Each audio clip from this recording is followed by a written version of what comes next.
دوستوں اور ساتھیوں، جی ایس ہندو دیش، جی ایس آئین جی ایم شہر، آپ سب کا بہت شکریہ جنہوں نے ہماری کال پر اس قومی پروگرام میں شرکت کر کے حصہ لیا۔ یہ سندھ دوستی کا ایک بہترین مثال ہے کہ آپ اپنا کام کاج چھوڑ کر مادر وطن کی جانب سے احتجاج میں شامل ہوئے۔ دوستو، ایک ریاستی ایجنڈا کے تحت پورے سندھ میں مذہبی انتہا پسندی کا ایک طوفان برپا کیا گیا ہے۔ ہر طرف فتویٰ دینے والے پھیل چکے ہیں اور خانہ جنگی کی صورتحال پیدا کر کے سندھ کا امن خراب کیا جا رہا ہے۔ رہبر سندھ سائیں جی ایم سید نے ہمیشہ مذہبی انتہا پسندی کو مسترد کیا اور تمام مذاہب کا احترام اور انسانی اور قومی بھائی چارے کا درس دیا۔ سائیں جی ایم سید کے آفاقی پیغام کا عام کرنے کا اب صحیح وقت آ گیا ہے۔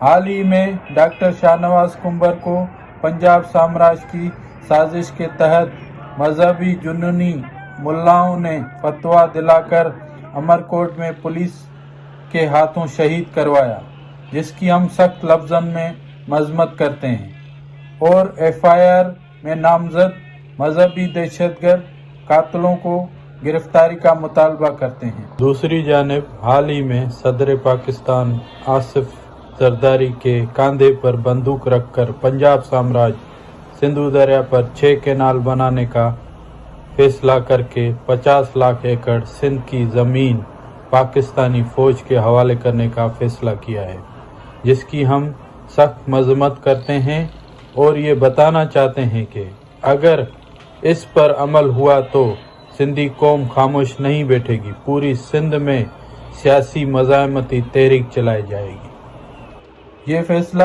عرصہ کے قانون کی خلاف ورزی اور دریائے سندھ کے خلاف ورزی ہے، جس سے پورا سندھ متاثر ہوگا۔ فوج کی تحویل میں 50 لاکھ ایکڑ کارپوریٹ فارمنگ ہمیں کسی صورت میں قبول نہیں ہے۔ ہمارا مطالبہ ہے کہ زمین بے زمین کسانوں میں تقسیم کی جائے۔ یہ 6 کروڑ سندھیوں کا تاریخی وطن ہے اور بین الاقوامی قانون کے مطابق اسے قومی حقوق کا تحفظ حاصل ہے۔ ہم پنجاب سامراج کو وارننگ دیتے ہیں کہ وہ سندھ کے خلاف سازشیں بند کرے، بصورت دیگر پوری سندھ میں احتجاجی تحریک چلائی جائے گی۔ آج کے اس موقع پر ہم سندھی قوم سے اپیل کرتے ہیں کہ آئیے قومی اتحاد کا ثبوت دیتے ہوئے سندھ میں مذہبی انتہا پسندی اور دریائے سندھ سے 6 نہریں بنانے کے عمل کے خلاف مل کر جدوجہد کریں۔ آخر میں جی ایس این فریڈم موومنٹ کی طرف سے عالمی ضمیر، اقوام متحدہ اور بین الاقوامی سپر پاور ممالک سے اپیل کرتا ہوں کہ وہ سندھ کے قومی حقوق کے لیے، قومی آزادی کے لیے جدوجہد کا ساتھ دیں اور پاکستانی ریاست پر دباؤ ڈالیں۔ جی ایس ہندو دیش، جی ایس آئین جی ایم سے۔